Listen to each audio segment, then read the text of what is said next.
Ang gagawin ko ngayon ay mag-marinate ng itong bangus guys, tinanggalan ng mga tinik. Nabawasan na ng mga tinik. Itong mga spices guys, tanglad, kunting loya, ahos, sibuyas, pamintang durog, kunting asukal o kunting bitsin. Ngayon, hahaluan ko ng suka.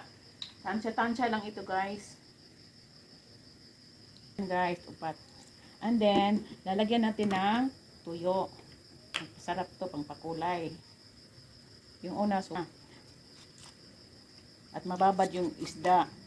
Tapos, dagdagan natin ng patis o fish.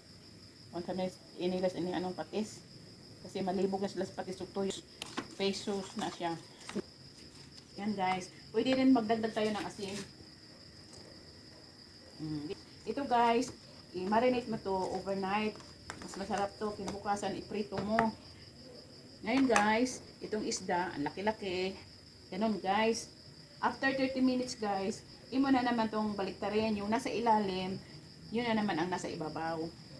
Para dalawa guys, after 30 minutes, baliktarin ko to. Ayan guys, after 30 minutes, baliktarin natin yan. Para sa kabila naman ang mababad. And then, pagkatapos, ito na naman ang ilagay dito, ibabaw natin itong dalawa. Yan lang guys.